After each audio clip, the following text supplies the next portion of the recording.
ಕಾಂಗ್ರೆಸ್ನಲ್ಲಿ ಶೀತಲ ಸಮರದ ಬೇಗುದಿ ಎದ್ದು ಕಾಣಿಸ್ತಾ ಇದೆ. ಸಿಎಂ ಡಿಸಿಎಂ ನಡುವೆ ಶೀತಲ ಸಮರ ಏರ್ಪಟ್ಟಿದೆ. ದೆಹಲಿ ಅಂಗಳದಲ್ಲಿ ಕುಳಿತು ಡಿಕೆ ಶಿವಕುಮಾರ್ ಅವರು ಲಾಬಿ ಮಾಡೋದಕ್ಕೆ ಮುಂದಾದ್ರ ಅನ್ನೋದು ಪ್ರಶ್ನೆ. ಸೋನಿಯಾ ಭೇಟಿಗೆ ಕಾಯ್ತಾ ಇದ್ದಾರಂತೆ ಡಿಸಿಎಂ ಡಿಕೆ ಶಿವಕುಮಾರ್. ಇತ್ತ ಪರಮೇಶ್ವರ್ ನಿವಾಸದಲ್ಲಿ ಡಿನ್ನರ್ ಪಾಲಿಟಿಕ್ಸ್. ನಾಳೆ ರಾತ್ರಿ ಸಹೋದ್ಯೋಗಿಗಳಿಗೆ ಡಿನ್ನರ್ ಪಾರ್ಟಿ ಆಯೋಜನೆ ಮಾಡಿದ್ದಾರಂತೆ ಗೃಹ ಸಚಿವರು. ಖಾಸಗಿ ಹೋಟೆಲ್ನಲ್ಲಿ ನಡೆಯುತ್ತೆ ಈ ಪಾರ್ಟಿ ಅನ್ನೋದರ ಡೀಟೇಲ್ ಸಿಗ್ತಾ ಇದೆ. ಸಚಿವ ಸತೀಶ್ ಜಾರಕಿಹೊಳಿ ಅವರ ನಿವಾಸದಲ್ಲಿ ಸಿಎಂ ಆದಿಯಾಗಿ ಗೃಹ ಸಚಿವರ ಆದಿಯಾಗಿ ಭಾಗಿಯಾಗಿದ್ದಂತ ಒಂದು ಸಭೆ ದೊಡ್ಡ ಮಟ್ಟದ ಸಂಚಲನಕ್ಕೆ ಕಾರಣ ಆಗೋಗಿದೆ ಕಾಂಗ್ರೆಸ್ ಪಾಳೆಯದಲ್ಲಿ. ಈಗ ಇದ್ರ ಬಳಿಕ ಮತ್ತೊಂದು ಪಾರ್ಟಿ, ಅದು ಗೃಹ ಸಚಿವರು. ಏನೋ ಒಂದು ಆಗ್ತಾ ಇದೆ ಕಾಂಗ್ರೆಸ್ ಪಾಳೆಯದಲ್ಲಿ ಅನ್ನೋದು ಬಹಳ ಸ್ಪಷ್ಟ. ಸೆಕೆಂಡ್ ಬಸವರಾಜ್ ಇದ್ದಾರೆ. ಬಸವರಾಜ್ ಜೊತೆ ನಾನು ಕೇಳ್ಕೊಂಡ್ಬಿಡ್ತೀನಿ ಏನಾಗಿದೆ ಅಂತ ಅಂದ್ಬಿಟ್ಟು. ಬಸವರಾಜ್ ಲೇಟೆಸ್ಟ್ ಅಪ್ಡೇಟ್ ಏನು? ನಿನ್ನೆ ದೆಹಲಿಯಿಂದ ಬಂದಾಗ ನಾನು ಅಂದ್ಕೊಂಡೆ ಇದಕ್ಕೆ ಸಂಬಂಧಪಟ್ಟಾಗಿ ಮಾತಾಡ್ತಾರೆ. But is gentleman. ಯಾರು?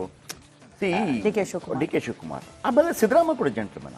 ನೋಡಿ, ಅವರೆಲ್ಲೂ ಕೂಡ ಬಹಿರಂಗವಾಗಿ ಅದನ್ನು ಮಾತಾಡ್ತಾ ಇಲ್ಲ. ಹಾಗಂತ ನೀವು ಅಧಿಕಾರ ಪಡೆಯಬಾರ್ದು ಅಂತಿಲ್ಲ. ನೀವು ಆ ಫೋರ್ಸಲ್ಲಿ ಹೋಗ್ತಾ ಇರಬೇಕು. ಅಂದ್ರೆ ಶ್ರೀಕೃಷ್ಣ ಹೇಳಿದಾಗೆ ಕರ್ಮಣ್ಯವ ಅಧಿಕಾರಸ್ತು ಮಾಪಲೇಚು ಕದಾಚನ. ನಿನ್ನ ಕೆಲಸ ನೀನು ಮಾಡು.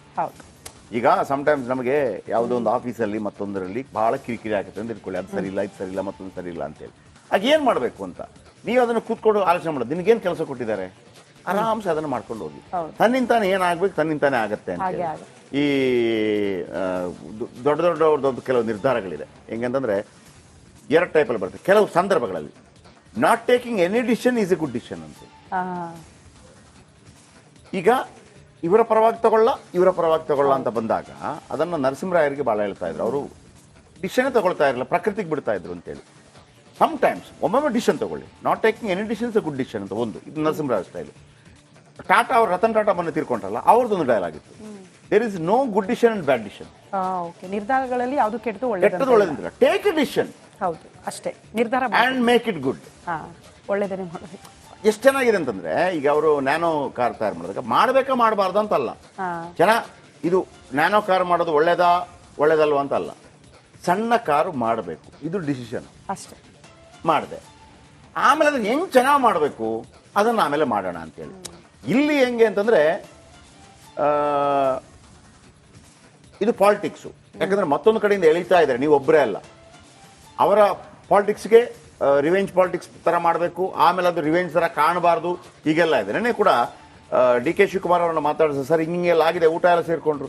ನಾನು ಕರೆದಿದ್ದೀನಿ ರೀ, ಅದ್ರಲ್ಲಿ ಏನ್ರಿದೆ ಅಂತ ಅಂದ್ಬಿಟ್ಟು ಒಂದು ರೀತಿಯಲ್ಲಿ ಶಾಕ್ ಕೊಟ್ಬಿಟ್ರು. ಇವರೆಲ್ಲ ಹೆಂಗ್ ಅಂದ್ಕೊಂಡ್ರು ಅಂತಂದ್ರೆ, ನಾವು ಮೀಟಿಂಗ್ ಮಾಡಿದೀವಿ, ಈಗ ಡಿ ಕೆ ಶಿವಕುಮಾರ್ಗೆ ಏನು ಅನ್ಸುತ್ತೆ ಅಂತಂದ್ರೆ, ಹೌದಾ ಏನು ಸರ್ ಅವರೆಲ್ಲ ಸೇರಿ ಮೀಟಿಂಗ್ ಮಾಡಿದ್ರು, ಊಟಕ್ಕೆಲ್ಲ ಸೇರ್ಕೊಂಡಿದ್ರು. ಹೌದಾ, ನಾನು ಮಾಡಿದ್ದೀನಲ್ಲ ಮೀಟಿಂಗ್. ತುಷ್ಪಟಾಕಿ ಆಗೋಗ್ಬಿಡ್ತು ಇವ್ರದ್ದು. ಬನ್ನಿ, ಬಸವರಾಜ್ ನಮ್ಮ ಜೊತೆ ಇದ್ದಾರೆ. ಬಸವರಾಜ್, ಏನಿದರ ಮರ್ಮ, ಏನು ಅನಿಸ್ತಾ ಇದೆ ನಿಮಗೆ? ರಾಜಕೀಯ ಪಡಸಾಲೆಯಲ್ಲಿ ಕೇಳಿ ಬರ್ತಾ ಇರುವಂತ ಮಾತುಗಳು ಯಾಕೆ ಸಿದ್ದರಾಮಯ್ಯ ಆಪ್ತರು ಒಂದುಗೂಡ್ತಾ ಇದ್ದಾರೆ? ಅಂಥದ್ದು ಡಿ ಕೆ ಶಿವಕುಮಾರ್ ಬಣದಲ್ಲಿ ಯಾಕೆ ಕಾಣ್ತಾ ಇಲ್ಲ?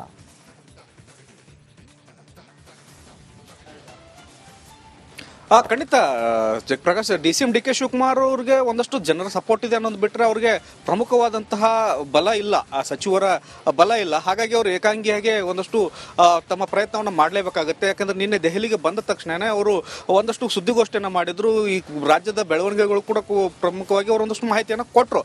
ಆದ್ರೆ ಹೊರತಾಗಿ ಕೂಡ ಅವರು ಒಂದು ಸಣ್ಣದಾಗಿ ಪ್ರಯತ್ನವನ್ನು ಈಗಾಗಲೇ ಕಳೆದ ತಿಂಗಳಿಂದನೇ ಆರಂಭಿಸಿದ್ದಾರೆ. ಒಂದು ಮಲ್ಲಿಕಾರ್ಜುನ್ ಖರ್ಗೆ ಅವರನ್ನು ಭೇಟಿ ಮಾಡಿದ್ರು. ನೀವು ಅಮೆರಿಕಕ್ಕೆ ರಾಹುಲ್ ಗಾಂಧಿ ಅವರನ್ನ ಭೇಟಿ ಮಾಡಿದ್ದನ್ನು ಕೂಡ ನೆನಪಿಸ್ಕೋಬಹುದು. ಅವರು 1-to-1 ಮಾತುಕತೆಯನ್ನ ಈಗಾಗಲೇ ಅವರ ಜೊತೆ ಮಾತನಾಡಿದ್ದಾರೆ. ಆದರೆ ಸೋನಿಯಾ ಗಾಂಧಿ ಅವರ ಜೊತೆ ಮಾತನಾಡೋಕೆ ಇನ್ನೂ ಸಮಯ ಸಿಕ್ಕಿಲ್ಲ ಮತ್ತು ಅವರು ಯತ್ನವನ್ನ ಸತತವಾಗಿ ಮಾಡ್ತಾ ಇದ್ದಾರೆ. ಅದು ಸಮಯ ಸಿಕ್ಕಿಲ್ಲ ಅನ್ನುವಂಥ ಮಾಹಿತಿಗಳು ಲಭ್ಯ ಆಗಿರ್ತಕ್ಕಂಥದ್ದು.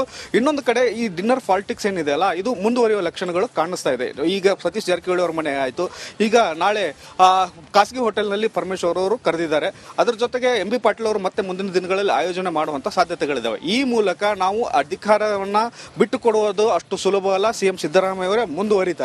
ಒಂದು ವೇಳೆ ಅವರನ್ನ ಬದಲಾವಣೆ ಮಾಡಬೇಕಾದಂತ ಪರಿಸ್ಥಿತಿ ಬಂದ್ರೆ ಅಷ್ಟು ಸುಲಭವಾಗಿ ನಾವು ಡಿಸಿಎಂ ಡಿ ಕೆ ಶಿವಕುಮಾರ್ ಅವರನ್ನ ಸಿಎಂ ಆಗಿ ಒಪ್ಕೊಳ್ಳಲ್ಲ ಅನ್ನುವಂತ ಒಂದು ಸಂದೇಶವನ್ನ ರವಾನೆ ಮಾಡಿದಂತಹ ಪರಿಸ್ಥಿತಿಯನ್ನ ಈ ಒಂದು ಸಿದ್ದರಾಮಯ್ಯ ಅವರ ಬಣ ಕಳಿಸ್ತಾ ಇದೆ ಅನ್ನುವಂಥದ್ದು. ಮತ್ತು ಇದನ್ನ ದೆಹಲಿ ನಾಯಕರು ಯಾವ ರೀತಿಯಾಗಿ ನೋಡ್ತಾರೆ ಮತ್ತು ಇವರಿಗೆ ಯಾವ ರೀತಿಯಾಗಿ ಸೂಚನೆ ಕೊಡ್ತಾರೆ ಅನ್ನುವಂಥದ್ದು ಬಹಳ ಪ್ರಮುಖ ಆಗುತ್ತೆ ಜಯಪ್ರಕಾಶ್. ಯಾಕಂದ್ರೆ ಹಿಂದೆ ಸಚಿವರೆಲ್ಲರೂ ಕೂಡ ಡಿನ್ನರ್ ಮೀಟಿಂಗ್ ಅನ್ನ ಮಾಡಿದಾಗ ಒಂದು ಖಡಕ್ ಸಂದೇಶವನ್ನು ರವಾನೆ ಮಾಡಿದ್ರು.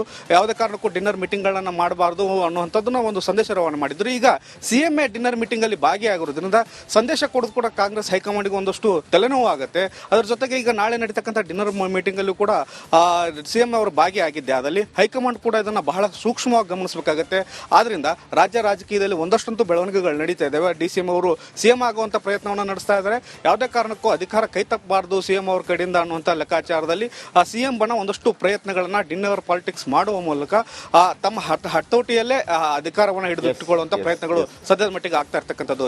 ಜಯಪ್ರಕಾಶ್, ಓಕೆ, ಆ ಮೀಟಿಂಗ್ ಏನಾಗಿರ್ಬೋದು ಅಂತ ನನಗೆ ಅನ್ಸುತ್ತೆ. ಈಗ ಮೊನ್ನೆ ಮೀಟಿಂಗ್ ಮಾಡಿರ್ತಾರಲ್ಲ, ಆಸ್ ಯೂಶುವಲ್ ಏನಾಗಿರ್ಬೋದು ಮೀಟಿಂಗ್ ಅಲ್ಲಿ. ಯಾಕಂದ್ರೆ ಸಿದ್ದರಾಮಯ್ಯ ಎಲ್ಲೂ ಕೂಡ ಏನಾಗಿದೆ ಅಂತ ಬಹುಶಃ ಅವರಲ್ಲಿ ಹೇಳಿದ್ದಾರೋ ಹೇಳಿಲ್ವೋ ಗೊತ್ತಿಲ್ಲ. ಅಲ್ಲಿ ಅವರಿಬ್ಬರ ನಡುವೆ ಏನ್ ಮಾತುಕತೆ ಆಗಿದೆ ಅಂತೇಳಿ. ಮಾತುಕತೆ ಆಗಿದ್ದರೆ ಅಲ್ಲಪ್ಪ ನಾನು ಕೊಡದೇ ಇರೋಕ್ಕಾಗತ್ತಾ ಅಂತ ಹೇಳಿರ್ತಾರೆ. ಹಾಗಾಗಿ ಅವ್ರು ಒಂದನೇ ಆಪ್ಷನ್ ಏನಿಡ್ತಾರೆ, ಈಗ ನೀವು 2 ದಿವಸ ರಜೆ ಬೇಕು ಅಂತಂದ್ರೆ ಎಷ್ಟು ದಿವಸ ರಜೆ ಕೇಳ್ತೀರಿ ಹೇಳಿ? ನಿಮ್ಗೆ ಕೊಡೋದಿಲ್ಲ, ಇಲ್ಲಿ ರಜೆನೇ ಕೊಡೋದಿಲ್ಲ ಅಂತ ಅಂದಾಗ ನಮಗೆ ಸಾಧಾರಣ ಜಾಸ್ತಿ ಕೇಳಿರ್ತೀವಿ, 4 ದಿವಸ ಕೇಳಿರ್ತೀವಿ, 2 ದಿವಸ ರಜೆ ಸಿಕ್ಕರೆ ಸಾಕು ಅಂತೀವಿ. ಸೊ ಹಾಗಾಗಿ ಇಲ್ಲಿ ಇವರ ಮೇನ್ ಎಜೆಂಡಾ ಸಿದ್ದರಾಮಯ್ಯನವ್ರನ್ನ ಯಾವುದೇ ಕಾರಣಕ್ಕೂ ಕೆಳಗಿಳಿಸಬಾರ್ದು, ನಂಬರ್ 1. ಇದು ಕೆಳಗಿಳಿಸಿದರೆ ಸಿದ್ದರಾಮಯ್ಯನವ್ರಿಗೆ ಏನೂ ಆಗ್ಲಿಕ್ಕಿಲ್ಲ. ಸಿದ್ದರಾಮಯ್ಯನವರು ನೇಪಥ್ಯಕ್ಕೆ ಸರಿತಾರೆ. ಆದ್ರೆ ಸಿದ್ದರಾಮಯ್ಯನವರ ಶಕ್ತಿ ನೆಕ್ಸ್ಟ್ ಕಾಂಗ್ರೆಸ್ಗೆ ಬೇಕಾಗತ್ತೆ. ಈಗ ಅವರು ಈ ಜಾತಿ ಗಣತಿಯನ್ನ ಸ್ವೀಕಾರ ಮಾಡ್ತೀನಿ ಅಂತ ಹೇಳ್ತಾ ಇದ್ದಾರೆ ನೋಡಿ. ಅದು ಇದೆಯಲ್ಲ, ಅದು ಸಿದ್ದರಾಮಯ್ಯನವರ ಮಾಸ್ಟರ್ ಸ್ಟ್ರೋಕ್ ಆಗಿರುತ್ತೆ. Master stroke. ಆದ್ರೆ ಅದರಿಂದ ಸಿದ್ದರಾಮಯ್ಯನಿಗೆ ಲಾಭ ನಷ್ಟ ಆಗುತ್ತೆ ಇಲ್ಲ ಗೊತ್ತಿಲ್ಲ. ಕಾಂಗ್ರೆಸ್ಗಂತೂ ಮುಂದಿನ ದಿನಮಾನಗಳ ಲಾಭ ಬಹಳ ದೊಡ್ಡ ಮಟ್ಟದಲ್ಲಿ ಆಗುತ್ತೆ. ಆದ್ರೆ ಅದು ಸಿದ್ದರಾಮಯ್ಯ ಕಾಂಗ್ರೆಸ್ ಅಲ್ಲಿ ಇದ್ದೇ ಮಾತ್ರ. ಅಂದ್ರೆ ಅವರ ಜಾತಿ ಗಣತಿ ಇದೆಯಲ್ಲ ಶ್ರುತಿ ಅವರೇ, 6 ಕೋಟಿ ಜನ ಏನಿದ್ದಾರೆ, 6 ಕೋಟಿ ಜನರ ಪೈಕಿ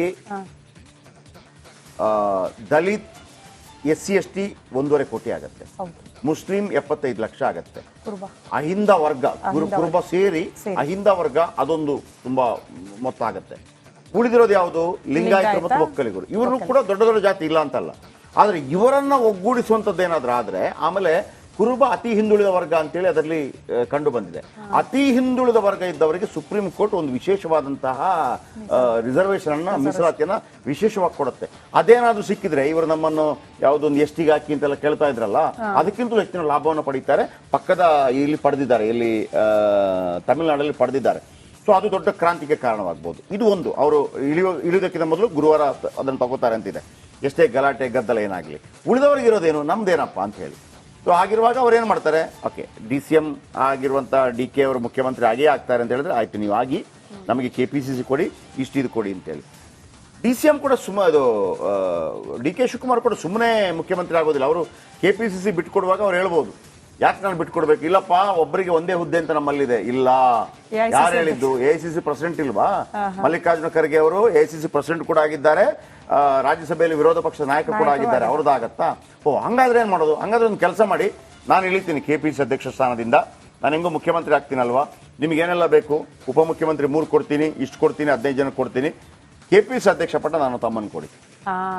ಹಿಂಗೂ ಕೇಳುವ ಸಾಧ್ಯತೆ ಇದೆ. ನೆಕ್ಸ್ಟ್. ಓಕೆ.